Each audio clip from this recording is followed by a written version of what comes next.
Bonjour tout le monde, on se retrouve pour un nouveau vlog. On est lundi 1er novembre. On est rentré il y a 2-3 heures de notre week-end en famille au lac de l'Odeur. Donc c'est en Belgique pour ceux qui ne connaissent pas.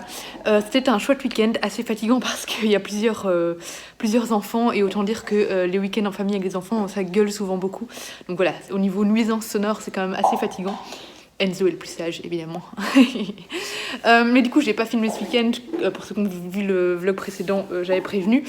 Mais voilà, on est rentré. Là, on est un peu fatigué aujourd'hui. Ça va être une journée un peu cool. J'ai eu le temps de lire qu'un livre. Enfin, même, je l'ai pas fini. Il me reste encore 130 pages. J'ai lu ce livre-là, en même temps il fait 588 pages, donc c'était d'office. J'avais pris 3 livres avec moi, mais c'était sûr et certain que j'allais pas lire des masses à ce week-end-là, donc voilà, j'ai quand même lu pas mal. Donc je suis page 451 de Les cendres sous les coquelicots de Karine Pitochi, donc qui est le tome 2 de la saga Les rêves de nos mères. J'ai lu le tome 1 il y a 1 ou 2 semaines. Je veux dire 2 semaines. J'avais beaucoup aimé, donc ici c'est un peu dans le même style que Downton Abbey, La Villa aux étoffes, etc. En plus c'est la même période, donc on va suivre une des familles, enfin des aristocrates. Dans le tome 1 c'est surtout des aristocrates, dans le tome 2 on suit un peu d'autres personnes.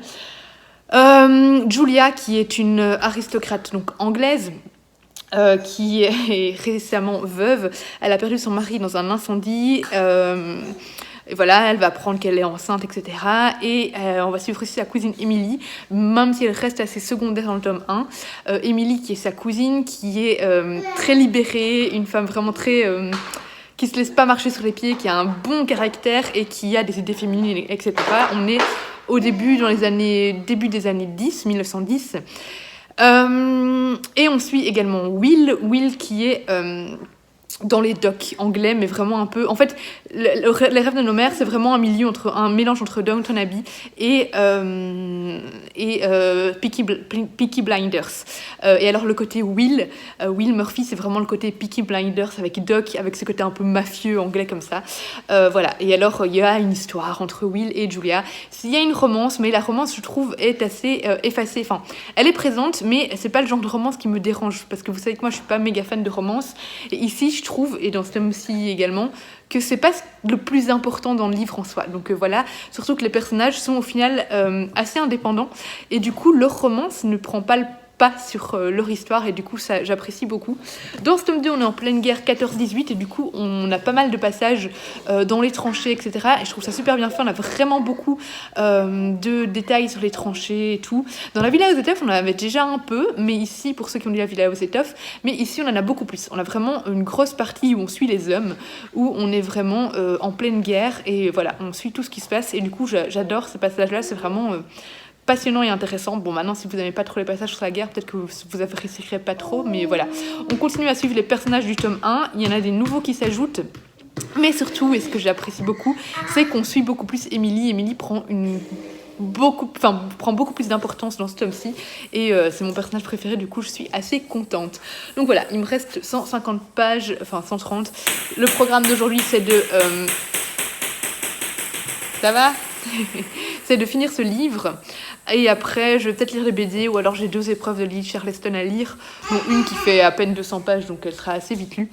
Je ne sais pas trop, je vais voir ce que je vais lire. J'aimerais bien faire un peu de sport. Je suis encore en congé mardi et mercredi. J'aimerais bien en profiter pour essayer de ranger ma bibliothèque, parce qu'elle est probablement dans un état mais catastrophique. Donc voilà, j'aimerais bien retrier un peu mes livres, et voilà. À mon avis, il y aura... Ah, je peux parler. À mon avis, il y aura quelques livres qui vont être en vente sur Vinted. Voilà, j'aimerais bien, parce que là, elle est en bordel total, donc ça, j'aimerais bien faire un peu du sport, mais là, pendant ces 3 jours-ci, donc je vais essayer de lire, me détendre, m'occuper de ma bibliothèque, et alors régler quelques papiers que je dois régler pour donc, mon nouvel emploi. Je dois signer mon contrat, aller chercher un certificat de bonne vie et mœurs et tout, enfin voilà. Et je dois aussi voir, parce que donc j'avais acheté le tarot interdit de Vampiria, sauf qu'ils ont annoncé, 404 éditions a annoncé qu'ils étaient... les ventes étaient annulées en fait. Voilà, ils repoussaient la sortie au printemps parce qu'apparemment il y a des problèmes de doublons, etc. Alors pas dans tous, mais dans quand même pas mal. Et donc ils ont dit à ceux qui ont réussi à avoir un exemplaire de vérifier les paquets parce que si on a un problème de doublons et tout, eh bien ils en renverraient un gratuitement. J'avais pas l'impression qu'il y avait des soucis, mais je vais regarder. Du coup, je vais faire le tri pour voir si j'ai des cartes manquantes ou pas, des cartes en double. Enfin voilà, on verra bien. De toute façon, moi, je l'ai pas vraiment acheté pour le tarot. Je l'ai acheté parce que j'aime beaucoup les dessins et tout ça. Bon, après, je ferai sûrement quelques petits tarots en soirée entre copines. Mais voilà, moi, je suis pas une fan spécialement de tarot, donc je suis pas du genre à faire du tarot tous les soirs. Donc s'il manque des cartes, c'est pas, voilà, mais je leur enverrai quand même un email pour le relire. Mais donc là je vais trier, puis faire du sport, et voilà, j'attends avec hâte que Sensa revienne parce que Bruno est allé chercher Sensa qui était au Club Med parce qu'elle pouvait pas venir avec nous au lac de l'Odeur. Miko pouvait, mais Sensa non. Donc voilà, il allait la chercher, donc on va enfin la retrouver et je vous reprends tout de suite. Bon, ça y est, j'ai fini. Ça a été plus vite que je pensais pour trier parce qu'on avait un peu joué le jour où on a acheté avec plusieurs autres bookstagrammeuses, mais du coup on avait mélangé, donc on s'est dit je vais mettre des heures à tout retrouver. Et finalement c'était pas si bien mélangé que ça. Et voilà, mon jeu est complet, donc c'est bon, je dois rien envoyer, le mien est nickel, donc tant mieux, je suis tombée sur un bon lot. Donc voilà, je vais pouvoir ranger. Non, on tire pas les cartes maintenant, Enzo. Et voilà, je suis contente. Du coup, moi, mon jeu, il est déjà bien, donc j'ai 3 au jeu en avant-première. Voilà, tout le monde s'en fout, mais comme ça vous le savez. Alors on est lundi soir, ce soir on a regardé ça, donc je viens de terminer après le film, le roman, il me restait pas beaucoup de pages, et j'ai beaucoup aimé comme c'était prévu. Je suis contente parce que bon, je m'en doutais un peu, mais il y a d'autres tomes qui vont suivre, mais voilà, c'est vraiment une très chouette saga qui nous plonge en pleine Première Guerre mondiale. Après il y aura des épisodes, là elle parle d'avoir l'épisode jusque la guerre 40-45. Donc voilà, c'est vraiment une chouette saga du début du XXe siècle, avec des personnages super attachants, vraiment une histoire super prenante, pas de longueur, je trouve vraiment, on s'ennuie absolument pas, très belle plume, voilà, c'est pas une histoire qui révolutionne le genre, j'ai déjà lu des textes dans le même genre, mais eh bien, j'ai quand même été complètement emportée par ma lecture, donc je vous la conseille fortement. Et du coup, on a regardé la version de 2017 du film Ça, de Stephen King, et j'ai beaucoup aimé. Ce qui est un peu bizarre, c'est que dans les livres Ça, on a d'abord les adultes et puis les enfants. Enfin, voilà, pour ceux qui ont lu, vous savez de quoi je parle. Là, maintenant, c'est le contraire, en fait. Du coup, il faudrait que je voie le 2, mais il n'est pas sur Netflix, le 2, donc il faudra que je vois s'il le met sur Netflix bientôt ou pas, ou sinon je le trouverai autrement. Mais voilà, c'était pas mal. Bon, il y a quelques changements. Alors cela dit, il y a une scène qu'ils ont bien fait de changer. Hein. Pour ceux qui ont lu le 2e tome de Ça, vous saurez sûrement de quelle scène je parle. Une scène qui a fait énormément de polémique et je comprends pourquoi. Hein. Je me demandais aussi pourquoi cette scène. Mais bon, voilà. Du coup, ils l'ont changé ici. Encore heureux. Mais voilà, c'était très chouette. C'était bien joué. Et c'était drôle parce qu'il y avait l'acteur de Stranger Things dedans. Je connais plus le nom du personnage dans Stranger Things. Enfin bref, un peu celui qui mène un peu toute la bande et tout. Du coup, c'était drôle de le voir là, mais en plus jeune. Enfin voilà, j'ai bien aimé. Donc voilà pour ce soir. Je vous reprends du coup demain, mais toujours le même jour pour vous. Alors, je vous prends parce que j'ai reçu un colis de Casterman. Je m'attendais à avoir un colis de Caro from Wuhan d'aujourd'hui, mais je me demande si c'est pas deux livreurs différents. C'est toujours de la poste, mais comme il y en a un Colissimo, je pense que c'est 2 livreurs de la poste différents parce que c'était pas la même tranche horaire, donc c'est un peu bizarre. Bref, j'ai reçu un colis Casterman, bon, et un colis de Disney, mais Disney c'est en fait le cadeau de mes parents pour la Saint-Nicolas que j'ai commandé moi-même, donc je vous montrerai pas maintenant. Donc voilà, j'essaie de vous poser un maximum parce que je viens de monter le vlog du coup de cette semaine, mais que vous aurez déjà vu au moment où ce vlog là sera posté, donc de la semaine précédente pour vous. Et je me rends compte en fait, je tiens la caméra à la main, mais je tremble tout le temps et c'est insupportable à regarder. Bon, j'ai laissé passer pour ce vlog là, mais franchement j'ai hésité à pas le poster tellement ça m'énervait de voir cette image trembler. Donc maintenant je vais essayer de vous poser à chaque fois un maximum, même si à chaque fois j'ai les chiens ou Enzo qui essayent de me bousiller. Je vais ouvrir le colis Calman Levy et je vous montre tout de suite ce que c'est. Je vais essayer aussi de moins faire de bruit parce que c'est aussi insupportable en fait les bruits d'unboxing où on a ces enveloppes et tout qui... Enfin voilà, tous ces petits bruits et tout. Ça m'insupporte aussi et il y en a aussi dans mon vlog, j'ai essayé d'en couper un maximum mais voilà. Du coup j'ouvre et je vous montre. Alors, je me souviens d'avoir demandé, j'avais complètement oublié, donc c'est Où est Anne Frank de, point d'exclamation, attention, de Harry Folman et de Lena Guberman. Donc c'est un graphique de Calman Levy Et donc c'est une petite BD, ça a l'air vraiment très chouette et ça me tentait beaucoup. Les dessins ont l'air vraiment assez sympathiques. Vraiment, ouais, j'aime bien. C'est pas très précis. C'est des dessins assez simples quand on regarde au niveau des visages, etc. Mais voilà, j'aime bien. Ça avait l'air vraiment sympa. Ça tombe bien parce que j'ai envie de lire un peu des BD aujourd'hui. Là, en fait, j'ai commencé ce matin une lecture Charleston, mais du coup, c'est pour un autre vlog. Pour mes vlogs Charleston, donc je vous ai parlé que je faisais des vlogs spéciaux Lily Charleston. Mais du coup je crois que je vais lire quelques petites BD pour vous parler quand même de lecture aujourd'hui, et demain je commencerai sûrement un autre livre quand j'aurai fini cette petite lecture de Lily Charleston, donc c'est Dans 5 ans de Rebecca Serle. Voilà, pour le moment j'aime beaucoup, mais voilà, je vous en parlerai après. Mais du coup ça tombe bien parce que je compte lire pas mal de graphiques cette semaine pour baisser un petit peu ma palle graphique, et donc ça a l'air assez sympa, donc voilà. C'est Après le journal d'Anne Frank, adapté en roman graphique avec David Polonsky en 2017. Harry Folman poursuit son travail de mémoire avec une visite poétique et familiale à Anne Frank qui résonne fortement avec l'actualité. Harry Folman et la dessinatrice Lena Guberman nous entraînent plus de 70 ans après la publication du journal d'Anne Frank à Amsterdam pour faire revivre Kitty, son amie imaginaire. Voilà, et c'est traduit de l'anglais. Alors, j'ai eu du bol parce que, bon, j'avais raison, c'est livré par deux livreurs différents. Donc, c'est tous les deux bipost, mais enfin, voilà. C'est pas le même facteur. Donc, j'ai eu du bol parce que j'ai justement donné le bain à Enzo. Et il est arrivé juste quand j'allais chercher son pyjama. Donc, ouf, j'ai pu réceptionner le colis parce que clairement, il rentrait pas dans la boîte aux lettres. Donc, je l'ouvre et je vous montre. Bon, normalement, c'est le colis de Caro from Woodlands.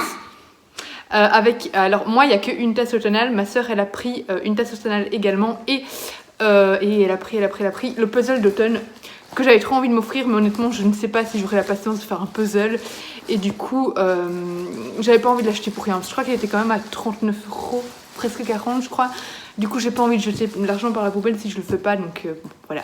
J'achèterai peut-être une fois un puzzle, notamment dans les... je crois qu'il y a des beaux puzzles Harry Potter, Minalima chez Ravensburg, qui ont l'air pas mal et à mon avis sont moins chers, donc je testerai ça. Si je les fais, alors peut-être qu'un jour je craquerai pour des puzzles un peu plus chers. Sinon c'est que clairement... c'est pas fait pour moi. Enfin, j'aimais bien faire les puzzles quand j'étais petite, mais c'est vrai que maintenant je prends plus le temps pour des choses comme ça. Je préfère passer mon temps alors à lire dans mes hobbies que à faire des puzzles. Enfin bon, bref, c'est comme les coloriages, les livres de coloriage, je ne prends plus jamais le temps de le faire non plus. Bref, il faut choisir, hein, faut choisir comment occuper son temps. Quand on a un bébé, des boulots et tout ça, on peut pas tout faire. J'ouvre et je vous montre. Donc voilà, le superbe mug d'automne, non c'est ça, il est canon. J'ai trop hâte d'aller faire des photos avec et puis de boire dedans, éventuellement. Enzo, ce n'est pas pour toi, mon cœur. Donc voilà, il est trop beau. Je vais essayer de vous le montrer un peu plus. Voilà, si ça pouvait se focuser dessus. Voilà, il est sublime. Je suis trop fan. Et il est beaucoup plus grand que celui... Non. Il est beaucoup plus grand que celui de l'année passée. Celui de l'année passée, je bois jamais dedans. Je l'utilise juste en déco parce qu'il est beaucoup trop petit. Là, il est clairement beaucoup... Ça, c'est des ciseaux, mon cœur. Beaucoup plus grand. Donc, je pourrais boire dedans. Et en même temps, m'en servir en déco. Donc voilà, je suis trop fan. Et alors, à l'intérieur, il est mis Hello Pumpkin. Voilà, le petit détail qui fait tout. Et donc, c'était parfaitement bien emballé. Et donc, en dessous...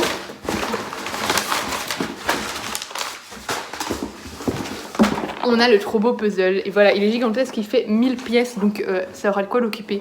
C'est une super belle illustration en plus qui était dans mon automne cozy, donc je suis super fan. Moi j'avais failli craquer pour celui d'hiver, mais voilà, je pense que je prendrai jamais le temps de le faire, donc si c'est pour acheter un puzzle et ne pas le faire, ça ne sert à rien. Donc voilà pour le colis, et maintenant j'ai trop hâte de recevoir mon colis avec mon hiver cosy, et j'ai commandé quoi d'autre dedans? Je crois que j'ai pris mon hiver cosy et j'ai pris le mug, donc voilà, j'ai trop hâte de le recevoir. J'ai failli pas voir parce que c'est caché bien dans le fond, mais il y a un petit autocollant également, et la petite carte, une petite carte donc de Caro from Woodlands, et trop beau, un petit sachet de thé. Donc elle parle beaucoup de tea heritage, et je sais qu'elle allait glisser des petits sachets de thé dans ses commandes, et du coup voilà, on a un petit sachet de thé avec des petites citrouilles, et donc c'est un thé pumpkin chai. Donc voilà pour les petits goodies qui accompagnaient le colis. Alors je vous prends, finalement on est mardi soir. Et en fait, j'ai tellement été prise par ma lecture Charleston que je n'ai pas lu autre chose. En plus, je comptais lire des BD, mais Steph vient d'annoncer, enfin a annoncé tout à l'heure, qu'elle organisait un week-end en bulle ce week-end-ci. Du coup, je me dis que je vais garder mes BD en fait pour un week-end en bulle et je ferai un vlog sur les BD que je vais lire. Je vais essayer de vider ma palle BD. Je pense pas que ce sera faisable de la vider, mais en tout cas de nouveau d'en vider un maximum. Donc voilà, du coup je me dis autant garder mes BD pour ce moment-là. Il y aura un deuxième en décembre. Donc voilà. Du coup finalement je vais pas lire de BD maintenant. Donc je viens de finir, il est déjà 22h, donc je vais pas vraiment lire encore des heures. Mais donc je viens de finir Dans 5 ans de Rebecca Searle, donc, qui est une lecture Charleston dont je vous parlerai un peu plus. Vous verrez un vlog en fait quand le livre sortira, mais en tout cas j'ai pleuré. Je m'attendais pas du tout à ça, je m'attendais à une romance cliché. Le résumé nous vend vraiment quelque chose où je me disais oula, ça va être un texte encore triangle amoureux et tout. J'avais vraiment très peur.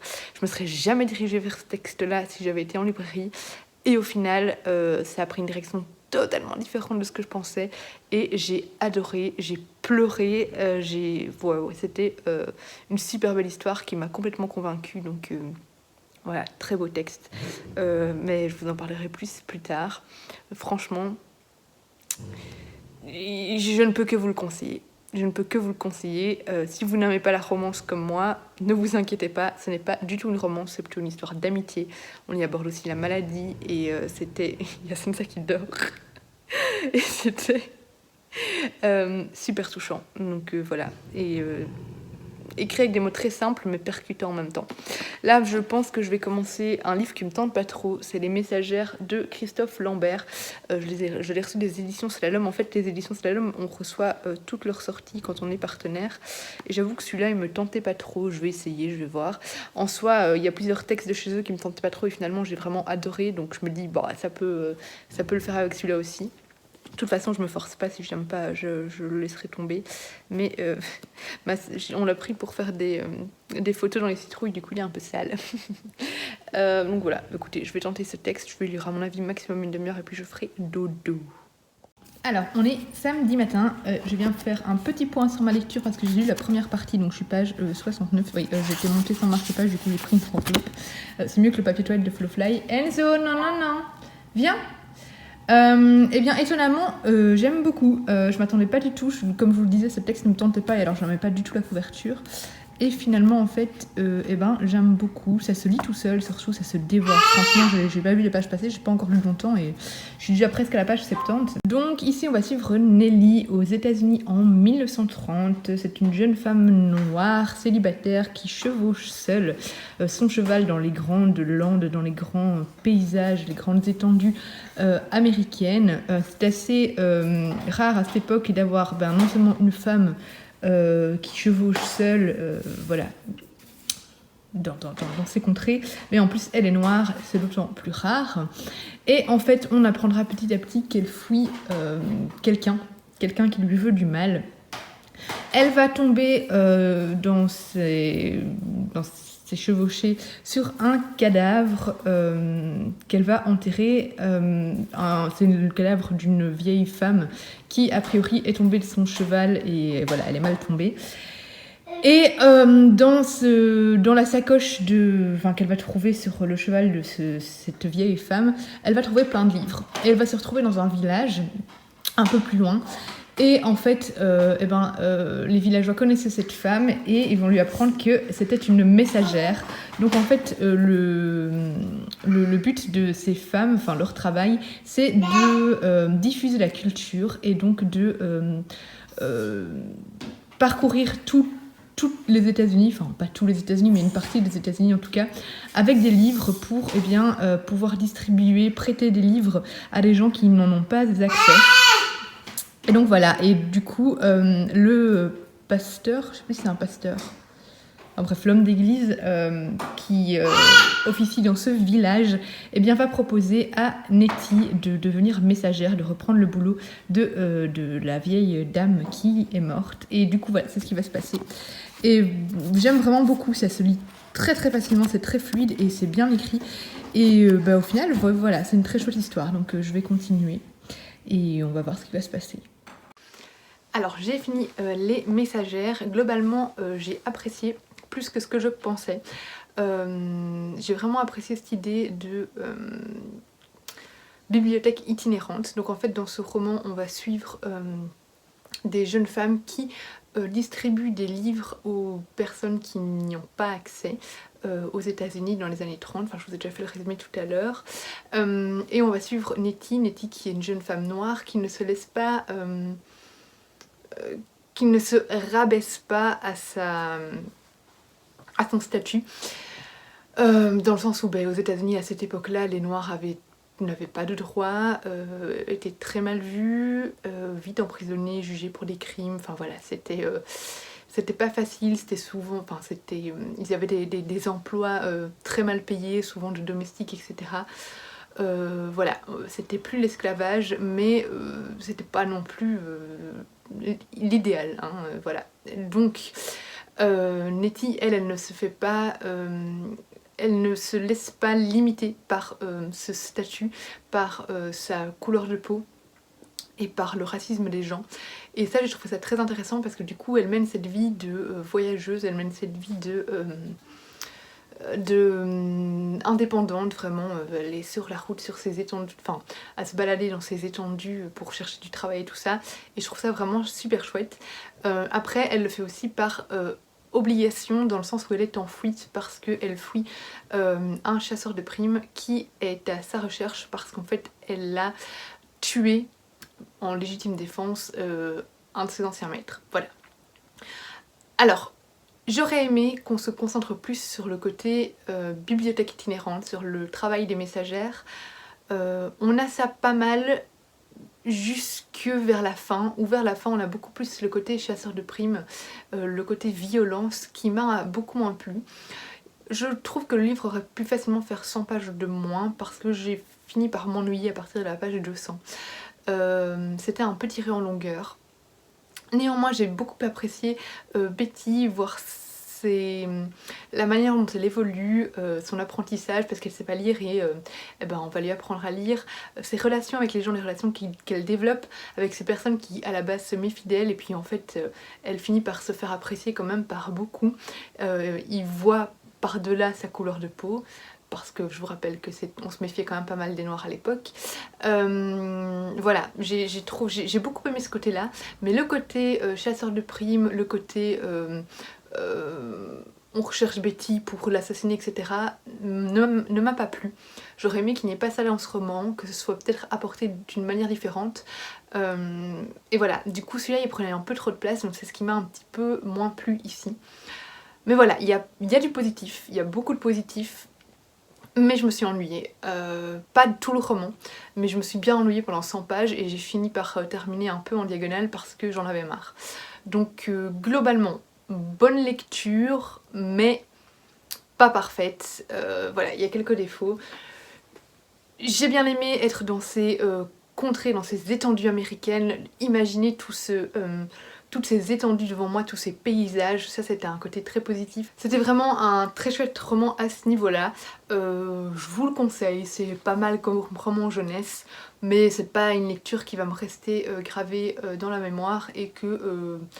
bon, c'est pas un livre que je compte garder chez moi non plus. Donc voilà pour Les Messagères. Et maintenant je ne sais pas ce que je vais lire, je vais réfléchir si je pioche dans les services presse ou si je prends un de mes livres de ma pile à lire personnelle. Bon, j'ai décidé de sortir Comme une irrésistible envie de chocolat qui m'a été gentiment envoyé par l'autrice, donc Dominique Amatouli. C'est un roman auto-édité et c'est une autrice qui vient de Braine-l'Alleud, donc qui vient de par chez moi. Bon, maintenant je ne suis plus à Braine-l'Alleud, mais j'ai vécu des années à Waterloo / Braine-l'Alleud. Du coup voilà, elle me l'a envoyé il y a cet été, du coup il est grand temps que je le sorte. C'est un feel good, ça me fait toujours un petit peu peur, j'ai toujours peur de tomber dans les clichés, c'est peut-être pour ça que je ne l'ai pas sorti rapidement.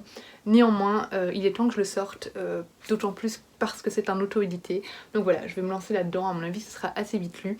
Je sais qu'on va suivre 4 femmes dans leur quotidien de femmes tout simplement. Il y a sûrement, il y a des mères, voilà, qui vivent un mariage avec un mari qui les trompe, etc.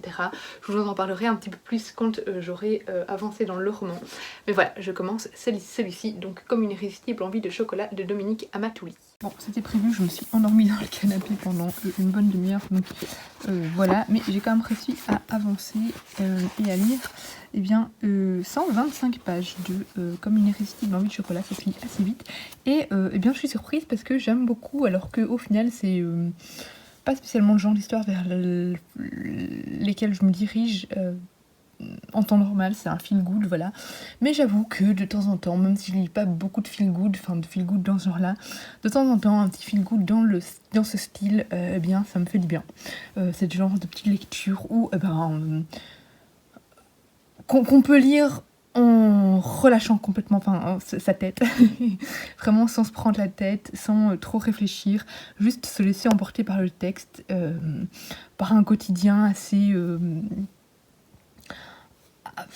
banal de nana et voilà, franchement je me laisse emporter. C'est un quotidien, donc suit 4 personnages, donc forcément on s'identifie parfois à certaines scènes et voilà, ça fait du bien. Alors là, juste une petite remarque, c'est que il y a un personnage qui 2 fois compare sa situation de mère au foyer à l'esclavage. Ça me fait un petit peu tiquer, parce que quand même l'esclavage ça n'a rien à voir, hein.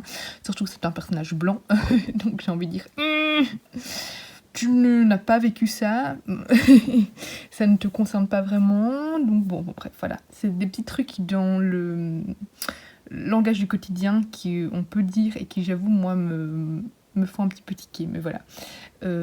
Mis à part ça, personnellement, j'aime vraiment bien et j'aurai pas l'occasion de le finir, je pense, demain parce que je vais au restaurant juste après le boulot.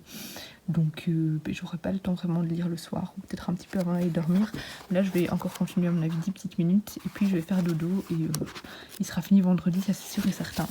Donc voilà, une bonne petite lecture finalement, assez doudou, qui fait du bien, et franchement c'est le genre de lecture qu'on aime bien lire sous un petit plaid, hein, en saison froide, donc ou l'été sur la plage aussi, hein, mais moi là c'est vraiment je trouve parfait comme lecture doudou sous un plaid. Donc voilà. Pour ce livre-ci, je vais lire encore un tout petit peu et puis au dodo. Alors on est jeudi matin, je suis sur le parking pour aller au boulot, mais je vous montre vite parce que j'avais un colis Amazon. En fait c'est l'auteur qui m'a gentiment envoyé son roman, son éditeur était en congé, du coup il me l'a envoyé par Amazon. Donc en fait j'ai lu la semaine passée Chouchara, et c'est un roman écrit à 4 mains, et un des auteurs c'est Emmanuel Chastelière, et suite à ma chronique il m'a demandé si ça m'intéressait de lire 1922 Sélestopol, qui est également sélectionné pour le PLIB, et je lui ai dit que ma foi oui ça m'intéressait. En plus c'est probablement je l'ai noté dans mes 25, voilà, je dois encore un peu compléter tout ça, mais voilà, ça m'intéressait beaucoup de le lire, donc j'ai accepté, et je vais essayer de le lire cette semaine, comme ça je pourrais en parler un petit peu pour le PLIB, voilà. En tout cas, merci à Emmanuel Chastelière de me l'avoir envoyé, et je vais m'y mettre aujourd'hui. Enfin là, j'ai d'abord bossé, hein, et puis je reste donc en fait je vais m'y mettre demain.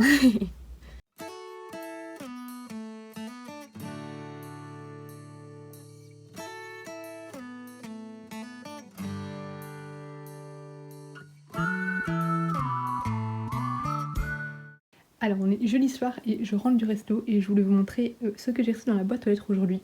J'ai pas eu le temps de vous le montrer quand je suis rentrée, donc voilà. Alors j'ai commandé le plaid de Piketty en collaboration avec Muse. Donc en fait normalement Piketty faisait une collaboration, une collection capsule, donc Steph de Piketty, hein, qui devait sortir le... je sais plus, le 22 octobre, je crois que c'était le 22 octobre, et puis finalement elle a pas reçu les produits à temps, enfin bref, il y a eu des retards. Donc cette collection a été décalée au 19 novembre, je pense. Mais dans cette collection, il y avait notamment ce super beau plaid automnal. Sauf que pour le 19 novembre, sortir un plaid automnal, ça n'allait pas trop. Résultat, ce plaid allait passer à la trappe. Et finalement, elle l'a quand même sorti. Elle a demandé à Muse de le sortir malgré tout parce qu'il est trop beau. Et je confirme qu'il est trop beau. Donc voilà, ces deux petites pièces qui sont disponibles hors de sa collection capsule jusqu'au 18 novembre, il me semble. Et après, ils disparaîtront pour faire place à sa collection capsule que j'ai trop hâte de découvrir parce que c'est magnifique. Donc voilà, je vous montre un peu. Il y a juste toutes les petites lettres de Piketty dessus. En plus, un petit clin d'œil. Et voilà, c'est vraiment le plaid magnifique. Il est tout doux, je l'adore. Je suis méga fan. Qu'est-ce que j'allais dire ? On a commandé parce que j'ai fait une commande groupée avec ma soeur. Faut juste faire un peu gaffe avec Muse. C'est qu'en fait, ils ont des articles qui sont envoyés de Lettonie. Donc ça, il n'y a pas de problème. D'Espagne, il n'y a pas de problème. Il y a un autre pays en Europe, il me semble, mais alors il y a aussi du Canada et des États-Unis. Et par exemple, ma soeur, elle a pris un t-shirt, on n'a pas encore reçu, mais en fait, les t-shirts sont envoyés des États-Unis, donc elle aura des frais de douane. Et c'est malheureusement pas précisé sur les fiches articles. Si on avait su qu'il y avait des frais de douane, franchement, on n'aurait pas commandé le t-shirt, donc il faut faire gaffe. Surtout que maintenant. En Belgique, en tout cas, maintenant il y a d'office des frais de douane, peu importe le montant. Avant, il fallait atteindre, je crois, 30 euros, quelque chose comme ça. Maintenant, peu importe le montant, il y a des frais de douane. Et en Belgique, les frais minimum sont de toute façon 20 euros pour les frais de dossier. Donc voilà, ça fait mal hein, pour un t-shirt à 29 euros. Donc voilà, on pense qu'on aura des frais de douane, on verra, mais bref. On commandera plus les t-shirts sur le site, malheureusement, parce que voilà, moi, tout ce qui vient des États-Unis et d'Angleterre, maintenant, je commande plus jamais parce que voilà, sauf si ça vaut vraiment la peine, mais bref. Du coup, quand même, il n'y a pas de frais de douane parce que ça vient de Lettonie. Et eh bien, c'est canon, c'est tout doux, c'est d'une super bonne qualité et je suis méga fan. Là maintenant, je vais continuer un petit peu ma lecture de Comme une irrésistible envie de chocolat et puis je vais tomber dans les bras de Morphée. Alors, on est vendredi, il est 17h et je vais recommencer à lire un petit peu, je vous fais un petit point sur mes lectures. Donc là, il me reste environ 150 pages, je pense, du livre. Ouais, je crois qu'il y en a 360, quelque chose comme ça. À peu près 140. C'est un petit feel good qui détend, qui fait du bien. Et voilà, c'est une bande de nanas qu'on suit, une bande de mamans dans leur tracas du quotidien. Et je trouve ça assez chouette.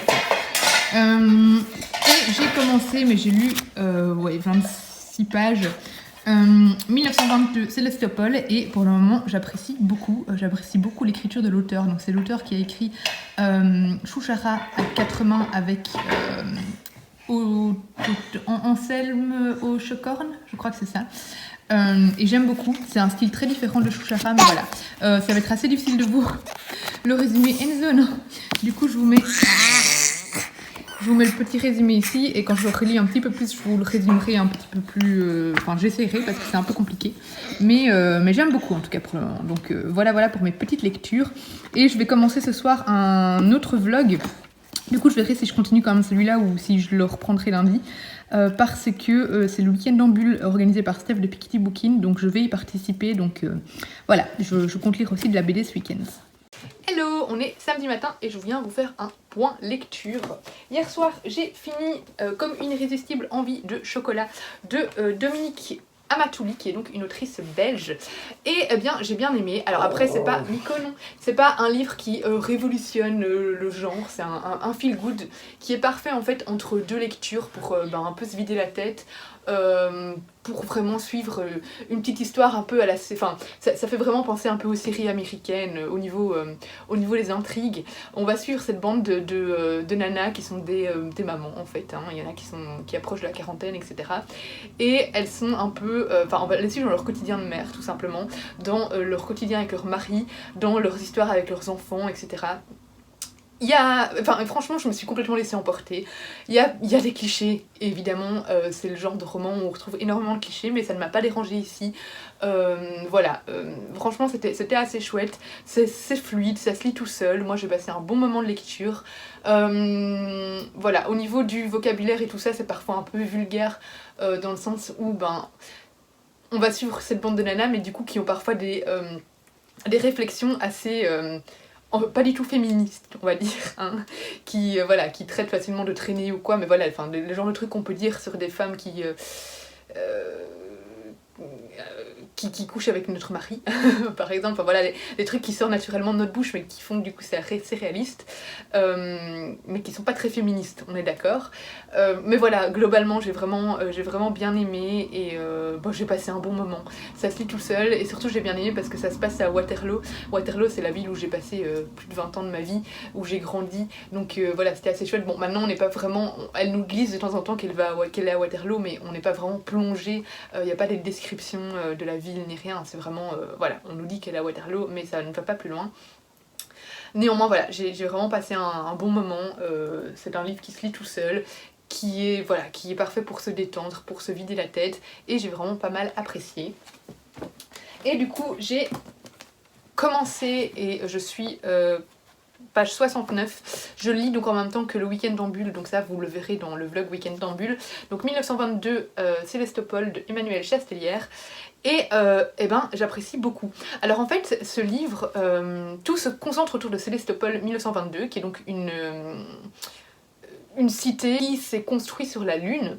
On est en 1922, mais c'est une uchronie en fait. Et en fait, donc on est en 1922, un peu dans cette ambiance, parce qu'on a aussi des moments sur Terre en Russie, etc. Donc dans cette ambiance de révolution russe. Et cette révolution ouvrière va également prendre place sur... Enfin, on a ce même climat sur la Lune. Et on a à chaque fois des histoires différentes. En fait, c'est 13 histoires différentes, donc un peu 13 nouvelles, mais qui se rejoignent toutes d'une certaine manière et qui se passent tous en 1922 à Sélestopol. Et là, ce que j'adore, c'est que du coup, on est dans le passé. On est en 1922 avec toute cette révolution russe, toute cette...